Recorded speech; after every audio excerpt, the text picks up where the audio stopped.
Մայիսի 15-ի համար առանձնացրել ենք հետևյալ լուրերը։ Քանի դեռ Հայաստանի Հանրապետության վարչապետի պաշտոնը զբաղեցնող Նիկոլ Փաշինյանը շարունակում է խոսել խաղաղության մասին, Ալիևը չի մոռացել այսպես կոչված Զանգեզուրի միջանցքի մասին։ Արդեն կառուցվող Զանգեզուրի միջանցքը կդառնա միջին միջանցքի առանցքային հատվածներից մեկը։ Այս մասին հայտարարել է Ադրբեջանի նախագահ Իլհամ Ալիևը թուրքական պետությունների կազմակերպության անդամ երկրների ղեկավարներին ոչ պաշտոնական գագաթնաժողովի ժամանակ ունեցած ելույթում, հաղորդում են ադրբեջանական ԶԼՄ-ները։ Ընդլայնվում է մեր համագործակցությունը թուրքական պետությունների հետ տրանսպորտային ոլորտում ներկայիս գլոբալ աշխարհաքաղաքական պայմաններում միջին միջանցքի նշանակությունը էլ ավելի է մեծանում, նշել է Ալիևը։ Նրա խոսքով միջին միջանցքի երկայնքով մաքսային ընթացակարգերը պարզեցվում են։ Իբրմիտ համակարգը, որը մշակվել է թուրքական պետությունների կազմակերպության շրջանակներում, ապահովում է էլեկտրոնային թույլտվությունների օպերատիվ տրամադրումը, ընդգծել է Ալիևը։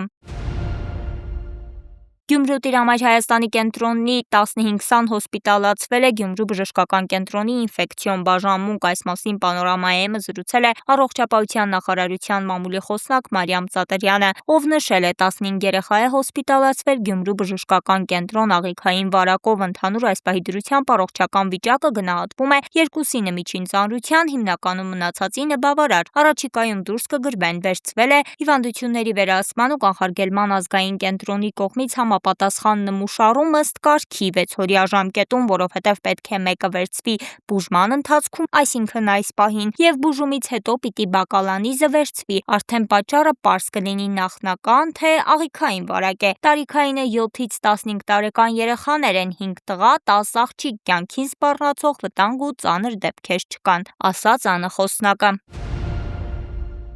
Մոսկվան ըմբռնումով կմոտենա հայ ժողովրդի ցանկացած ընտրությանը։ Այս մասին լրագրողներին հայտարարել է Ռուսաստանի փոխվարչապետ Ալեքսեյ Օվերչուկը։ Իհարկե, ինչպես բազմիցս ասել է Ռուսաստանի նախագահ Վլադիմիր Պուտինը, մենք ըմբռնումով կմոտենանք հայ ժողովրդի ցանկացած ընտրությանը, ասել է նա Ռուսաստան Իսլամական աշխարհ կազան ֆորումի շրջանակներում, պատասխանելով Արևմուտքի հետ Հայաստանի մերձեցման մասին 10-ի հարցին։ Այնտեղ Հայաստանում խոսում են Եվրամիությանը մերձենալու ցանկության մասին։ Մենք բազմիցս ասել ենք, որ ԵԱՏՄ-ին եւ ԵՄ-ին անդամակցությունը անհամատեղելի է։ Հայաստանը շատ լավ հասկանում է սա ու նրա ղեկավարները նույնպես ասում են, որ այս բաները անհամատեղելի են, ինչ որ պահի նրանք ստիպված կլինեն նման ընտրություն կատարել, ասել է նա։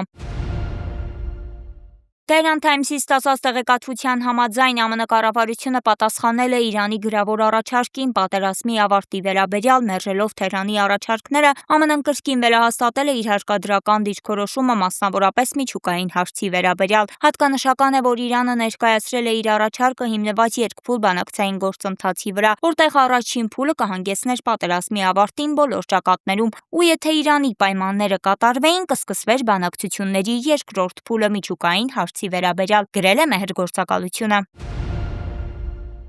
Ռուսաստանն ու Հայաստանը ներկայումս ունեն մտերիմ, բայց միևնույն ժամանակ բարդ հարաբերություններ հաշվի առնելով Երևանը ենթարկեցնելու Արևմուտքի փորձեր։ Այս մասին այսօր հայտարարել է Ռուսաստանի արտաքին գործերի նախարար Սերգեյ Լավրովը Նյու Դելիում BRICS-ի նախարարական հանդիպմանը մասնակցելուց հետո կայացած մամուլի ասուլիսում։ Մենք հարաբերություններ ունենք Հայաստանի հետ, այդ հարաբերությունները մտերիմ են, դաշնակցային, բայց միևնույն ժամանակ բարդ են, հաշվի առնելով, թե ինչպես է Արևմուտքը փորձում ենթարկեցնել Հայաստանը, հետևելով անկախ պետությունների համագործակցության որոշ այլ անդամների օրինակին ու խզել Հայաստանի փոխշահավետ տնտեսական, առևտրային ու ներդրումային կապերը ԱՊՀ-ի եւ Եվրասիական տնտեսական միությանը իր գործընկերների հետ, ասել է նա։ Ըստ Լավրովի, Եվրասիական տնտեսական միության անդամ երկրները կկարողանան քննարկել Հայաստանը Արևմուտքի ուղեծիր ներգրավելու փորձերի հետ կապված հարցերը միության մայիսին կայանալիք գագաթնաժողովում։ Իսկ դուք ավելին իմանալու համար հետևեք Պանորամային եւ բաժանորդագրվեք մեր ալիքին։